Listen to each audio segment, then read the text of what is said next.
उंगलियां सूज गई हैं। तो बहुत सारे संगीन आरोपों के बीच अब आगे बढ़ेंगे। एक बड़ी खबर आपको बता दें, ईरान युद्ध के बीच मिडिल ईस्ट से बड़ी खबर है। हॉर्मुज़ संकट के बीच खाड़ी देशों की बड़ी तैयारी है। यूएई और सऊदी तलाश रहे हैं व्यापारिक रास्ते। तेल आपूर्ति सुरक्षित रखने पर तेज हुआ है काम। पाइपलाइन और नए बंदरगाहों पर फोकस बढ़ा है। वैश्विक ऊर्जा बाजार पर अब सबकी नजर है।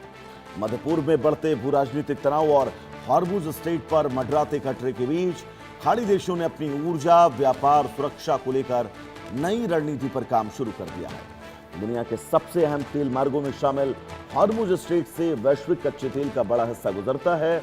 ऐसे में किसी भी तरह का तनाव या व्यवधान पूरी दुनिया के ऊर्जा बाजार को प्रभावित कर सकता है। इसी आशंका को देखते हुए संयुक्त अरब अमीरात, सऊदी अरब और अन्य खाड़ी देश वैकल्पिक निर्यात मार्ग विकसित करने में जुट गए हैं। यूएई अपनी पाइपलाइन क्षमता बढ़ाने और हॉर्मुज़ से बाहर स्थित बंदरगाहों को मजबूत करने पर काम कर रहा है, जबकि सऊदी लाल सागर तक पहुंचने वाली ईस्ट वेस्ट पाइपलाइन के जरिए तेल निर्यात को और सुरक्षित बनाने की दिशा में कदम बढ़ा रहा है। इसके अलावा नए लॉजिस्टिक कॉरिडोर, बंदरगाह और समुद्री मार्ग विकसित किए जा रहे हैं ताकि किसी संकट की स्थिति में तेल और व्यापारिक आपूर्ति प्रभावित न हो। विशेषज्ञों का मानना है कि आने वाले सालों में ये परियोजनाएं खाड़ी देशों की रणनीतिक निर्भरता को कम करेंगी।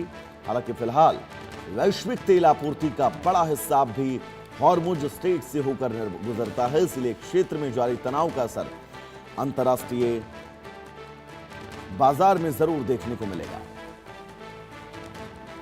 तो फिलहाल हॉर्मुज़ जल संकट से निपटने के लिए इस रास्ते का वैकल्पिक रास्ता खोजने की तैयारी शुरू हो चुकी है। यूएई और सऊदी ने वैकल्पिक रास्ते के तौर पर तेल पाइपलाइन को और विस्तृत करने की योजना पर काम शुरू कर दिया है।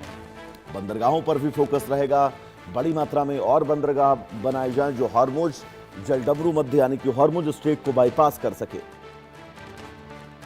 क्योंकि इस वक्त जो तनाव है, आने वाले वक्त में अगर दोबारा ये तनाव फिर से बढ़ते हैं तो स्थितियां तेल आपूर्ति को लेकर मुश्किलें हो सकती हैं और इन मुश्किलों में आगे दिक्कतें ना हो इन तमाम देशों को, जिसके चलते यूएई और सऊदी ने वैकल्पिक तैयारियों की शुरुआत कर दी है। तेल आपूर्ति सुरक्षित रखने पर काम तेज हुआ है और अब पाइपलाइन के विस्तार पर बातचीत हो रही है, बंदरगाहों के विस्तार पर बातचीत हो रही है। तो वैश्विक ऊर्जा बाजार पर अब सबकी नजरें हैं, क्योंकि सऊदी ने वैकल्पिक स्थितियों से बातचीत शुरू कर दिया। अतुल रंजन हमारे साथ जुड़े हुए हैं तमाम जरूरी अपडेट्स के साथ। अतुल, हॉर्मुज़ स्ट्रेट पर निर्भरता पूरे विश्व की तकरीबन 18 से 20% है।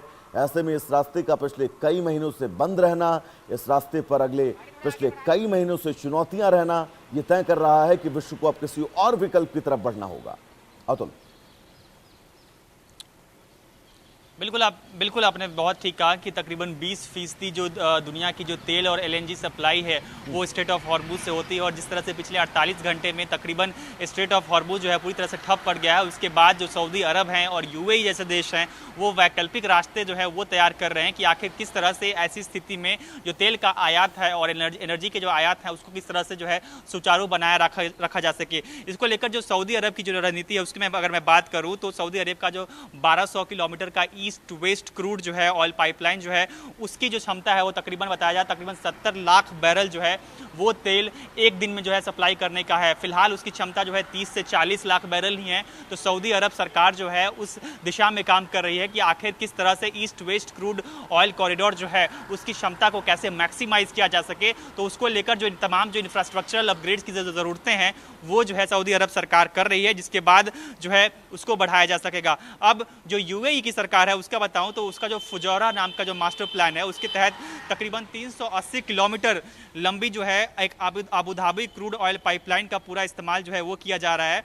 और ये पाइपलाइन जो है वो सीधे जो है फुजैरा पोर्ट तक पहुंचती है, जहां पर ओमान की खाड़ी में जो है ये कनेक्टेड करती है, यानी कि जो स्ट्रेट ऑफ हॉर्मुज़ है उसको जो है बाईपास जो है वो कर देती है। यानी कि अभी फिलहाल जो है इस रूट से तकरीबन 18 लाख जो है बैरल जो है प्रतिदिन जो है तेल का आयात होता है, लेकिन इसे बढ़ाकर जो है साल 2027 के मध्य तक जो है इसको 36 लाख बैरल तक करने की जो है ये कोशिश की जा रही है। यानी कि तमाम दोनों देश जो हैं, चाहे वो सऊदी सरकार हो, किस तरह से रेड सी की तरफ जो है जाया जाए और बाईपास किया जाए स्ट्रेट ऑफ हॉर्मुज़ को, उसकी जो है लगातार कोशिश कोशिश कर रही है। यानी कि तमाम जो खाड़ी के देश हैं वो अपना बिजनेस जो है उसे कैसे जारी रखे इस ईरान के हमलों के बीच, उसको लेकर जो है तैयारियां कर रहे हैं, कोशिश कर रहे हैं। क्योंकि कहीं ना कहीं उन्हें भी अंदाजा हो गया है कि ईरान ने जिस तरह से अपने स्ट्रेट ऑफ हॉर्मूज पर जो है एक कब्जा बनाने की जो कोशिश की है, वो जो है ये पूरा जो खेल है ये लंबा चलने वाला है और उसमें जो है जो तमाम निर्यात और आयात का जो बाजार है उसे कहीं ना कहीं प्रभाव पड़ने वाला है। तो कहीं ना कहीं जो खाड़ी देश है वो अपनी तरफ से जो तैयारी शुरू कर चुके हैं। जी तो एक बहुत महत्वपूर्ण बात और है, क्योंकि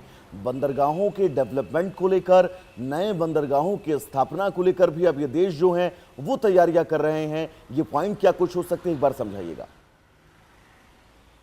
अतुल।